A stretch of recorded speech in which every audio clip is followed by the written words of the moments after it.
नमस्कार, तुमचं सर्वांचं माझ्या यूट्यूब चॅनलवर स्वागत आहे। तर आज मी बनवणार आहे फिश फ्राय आणि फिश करी। त्यासाठी मी चिलापी माशाचे पीस 4 ते 5 वेळा स्वच्छ पाण्याने धुवून घेतले। त्यावरती अर्धा चमचा हळद आणि 1 चमचा मीठ लावून चांगलं मॅरिनेट करून घ्यायचं। मसाल्यांची चव माशाच्या आतमध्ये सुद्धा उतरायला पाहिजे, त्यामुळे चांगलं मॅरिनेट करून घ्यायचं। नंतर अर्धा लिंबू माशांवरती छान पिळून घेतला आणि थोडीशी कोथिंबीर, आलं, लसूण आणि ओल्या खोबऱ्याची पेस्ट करून घेतली व ती माशांना छान लावून घेतली, ज्यामुळे ओल्या खोबऱ्याची, आल्याची, लसणाची चव त्यामध्ये उतरेल।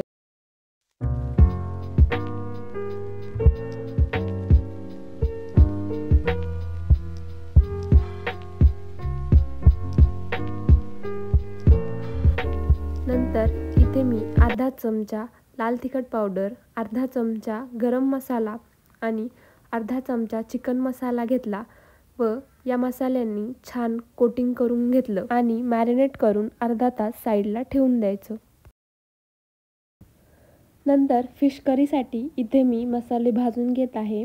त्यासाठी मी 1 चमचा जिरं, 2-3 लवंगा आणि 2-3 काळी मिरी भाजून घेतली।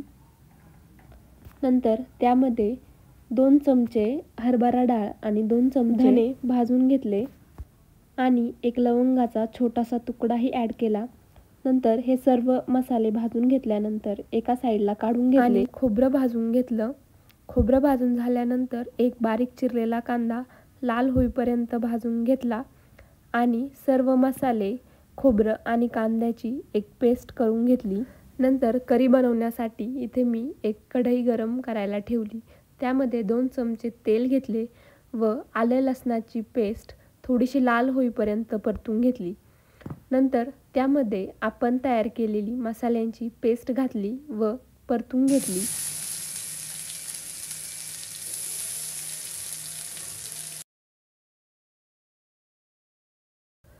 मसाल्याला छान तेल सुटल्यानंतर त्यामध्ये 1 चमचा लाल तिखट पावडर घालायची, 1 चमचा गरम मसाला आणि पाव चमचा हळद घालायची व मसाला चांगला परतून घ्यायचा।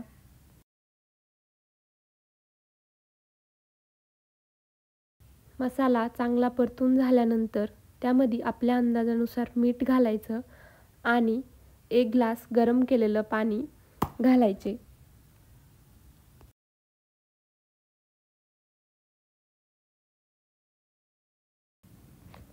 भाजी थोडीशी गरम झाल्यानंतर त्यामध्ये आपण मॅरिनेट करून ठेवलेले माशाचे पीस घालायचे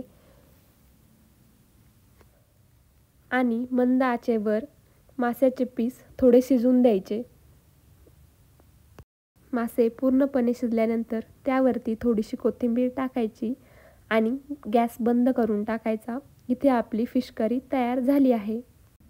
फिश फ्राय करण्यासाठी इथे मी तांदळाचं पीठ घेतलं आहे। त्यामध्ये 1 चमचा लाल तिखट, आपल्या अंदाजानुसार मीठ घेतलं आहे आणि एक अर्धा चमचा हळद मिक्स केली आहे।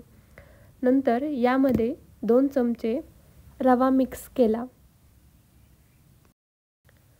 फिश फ्राय करण्यासाठी इथे मी चिलापी माशाचा एक पीस घेतला, त्याला छान पिठाचं कोटिंग तयार करून घेतलं व दुसऱ्या साईडला पॅन गरम करायला ठेवून दिला। तेल गरम झाल्यावर त्यावरती अल्लाद हाताने माशाचे पीस सोडले व दोन्ही साईडनी छान फ्राय करून घेतले। मासे खूप छान झाले आहेत, चवीलाही खूप छान आहेत। तुम्हीही ट्राय करा, तुम्हालाही नक्की आवडेल। तुम्हाला हा व्हिडिओ आवडल्यास लाईक, शेअर आणि सबस्क्राईब करा। भेटूया पुढच्या व्हिडिओमध्ये। थँक्यू।